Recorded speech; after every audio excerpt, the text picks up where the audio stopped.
Hi, my name's Jonathan. Today I'm going to be looking at the beginner cider making kits from Geterbrewed. This starter kit is robust, it's long lasting, it's premium quality. We've spent years researching what component parts to put in this to make sure that you, the brewer, make better cider time and time again. Not everyone has time to go and pick all their own apples from the local orchards, to mulch them up and press them and then ferment them. So what we're doing with this kit is we're fast tracking a lot of that process with these really nice little cold filled, nitrogen flushed cider concentrate pouches. So this is the Mangrove Jack's apple cider kit. It's got details on there in relation to the ABV. It's got a cider strain of yeast. The style is sweet. Colours clear and gold. What do you need to brew a cider kit once you get the cider kit? Usually what you find with beer kits and cider kits and wine kits is that there's ancillary things that need to go along with them. We want to have everything in the one package for you, the brewer, to allow you to be able to brew consistently good cider. So this particular kit, you can see here that it says the brewing sugar required is 1 kilogram of brewing sugar. So we've included a kilogram of brewing sugar. And we've also went to the extra stage of adding the priming sugar, which you'll need at the bottling stage also. So really simply, let's have a look at how you make a cider kit. Cut open this, you'll see in the pouches, within the pouch there's other pouches, instructions and yeast. So tear that open, put the contents of the concentrate into your fermenting bucket, add your kilogram of sugar, add 1 kettle of boiling water. Take your beer paddle, give it a really good mix to aerate the cider that you've created, and then take a hydrometer reading. Once you've got your hydrometer reading, then you pitch the yeast over the top of the fermenter and lock your fermenter down tight. Half fill your airlock with water. So during fermentation, the cider's sugars are being munched up by the yeast, CO2 is escaping, and there's nothing able to get in to spoil or infect your cider. What we're going to do now is we're going to look at the component parts of the bucket and just talk you through why we're making the difference with siphonless cider starter kits, why we're investing in putting premium quality equipment in that you can use time and time again. So the first thing that we have here is our 33 litre fermenter. It's 33 litre instead of 25, so we want to give you a little bit of extra headspace. It stops it bubbling out over the top of the bubbler. So unique thing with these buckets is we have drilled a hole in it. The reason that we have the hole in it is to fit a tap. We have our branded strip on the side, graduation marker. Now this is an estimate and can be calibrated and checked by yourself once you get your equipment set up. So very quickly, we'll take the lid off. You'll see we've got a little rubber grommet in here. What happens here is your airlock fits in there. All our beginner starter kits have a capper. So we suggest that you collect your own bottles and then you can clean the bottles and reuse them. We provide really good quality, robust capper. This isn't going to break easily, this is going to last you a real long time. We also have little packs of caps. So through our experience, we run our own brewery and we co-founded a brewery. We know what good caps are and what cheap and nasty caps are, and you don't want oxygen ingress into your bottle after you've capped it using your capper. We then also have a little 100 gram pot of sterilizer. Sometimes we may change the brand of the sterilizer. That's not something to be concerned about. Sometimes it will be the Geterbrewed no rinse sterilizer. It could be an Oxy No Clean, a Starsan, a ChemiPro. On this occasion it's a VWP. The brand isn't that important when it comes to sterilizer. What is important is that you keep everything sterile.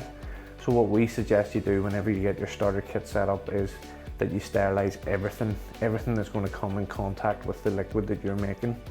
You'll hear me talk about this in videos all the time. The acronym SIT, and stands for sterilization, information and temperature. So if everything's sterile, you've already got one of the 3 key component parts in brewing sorted out.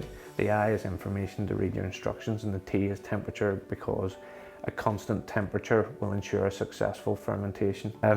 The little kit inside has got all the other little bits and pieces that you need. So very briefly, I'll just run through these. Mixing paddle. Why is a mixing paddle important? You give it a really good mix. The little holes inside that aerate it and put oxygen into the liquid before fermentation. Hydrometer. Why is a hydrometer important? Hydrometer is important because it measures the sugar content in the liquid and allows you to calculate the alcohol volume. It also lets you know how fermentation is moving. There's instructions inside. We use a Scottish brand, Stevenson Reeves, premium quality hydrometers in our starter kits. And they also act as like a little sampling tube as well, so can act as a trial jar for the hydrometer. Bubbler airlock. I'll just take a second to show you. Bubbler airlock goes into the little grommet here and creates a really tight seal. You can see that that's a nice tight fit inside, and then that sits on top. So whenever you've put your brew on, the lid's pushed down tightly, the airlock's pushed in. We half fill the airlock with water. The reason that we do that is it protects the liquid that's inside. So during fermentation, carbon dioxide is given off by the yeast. That carbon dioxide comes through here and bubbles out through the water. In doing that, what that's doing is it's protecting the water from oxygen ingress. So the CO2 is escaping out through the airlock, but O2 isn't able to get in through the airlock. The tap, so we use really good quality taps. These are Italian molded. They come complete now with, we've upgraded these taps that they come with 2 rubber seals. Why do we put a tap inside our fermenters? You will see other fermenters in the market without taps, but they will include a siphon. Well, the reason is this. If there's water in here and the airlock's full, the fermentation's taking place, the last thing you want to do is start taking that lid off, putting siphons in and out. And a lot of siphons, if you don't get the siphon going correctly on the first pump, what you can do is you can get bubbles that run through, and that can cause issues. If we take the tap here, we drill these holes really tightly in house so that it reduces the risk of a leak, and then you can just thread the tap in like this. As I said, there's 1 rubber seal on the outside of the bucket, and then once you get that, you're happy that there we go, that there is. You can see it's got on and off on the. Put the rubber seal on the inside. We want to create a really good seal here. We don't want anything leaking out or anything able to get in. And you can see the benefit now of having the rubber seals on both sides. So that's the tap installed. Now if I take the tap and set it off the edge here and come round, this little device is the bottle filling stick. You can see the bottle filling stick spring mounted. Benefit of that is this attaches on, and then whenever you're ready to bottle, you just turn your tap on. Now why have we put the tap on here? It means that the tap sits above the sediment. So sediment will be created during the fermentation process. Whenever you're drawing off the bottle, you're drawing off the tap above that sedimentation process. You've got the tap on, because it's spring loaded, nothing's going to come out, so the liquid will fill down in here. And you then get your bottle, push your bottle on, and as that hits the bottom of the bottle will start to fill. When you get near the top of the bottle, release, take it off and cap it. In the starter kit as well, we have a little stick-on LCD thermometer. The idea is you just peel the back of that off and stick it on here. That means that you can monitor the temperature on the outside. So temperature is important. You want to be pitching your yeast early 20 degrees. You don't want it sitting, high 30s or 40 or anything like that there, unless you're using a yeast that's tolerant to those temperatures. But in most kits, the temperature will be early in the 20s. Beginner's basic making starter kit, 33 litre fermenter with a graduation marker. It's got a tap and a bottle filling stick that attaches to the tap.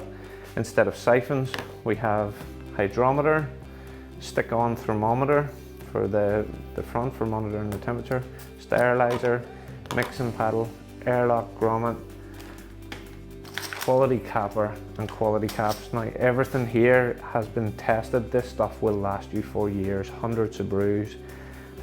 We've put an emphasis on supplying premium quality.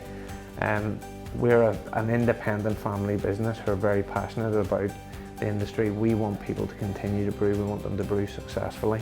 If I can try and get that message across to you as much as possible, we aren't doing this as a novelty gift. We genuinely believe that it's a very rewarding hobby. Okay, so that's everything that you need to get started with cider brewing. Look, if you guys have any questions about cider making, we like to think that we're beginner friendly. We've put together a beginner starter kit. We know that this may be overwhelming for some people, but it really isn't. It's really simple. It's a really rewarding hobby. If you have any questions at all, please reach out to us and ask us questions. We'll do our very best to get back to you as quickly as we can. Until next time, thanks for watching.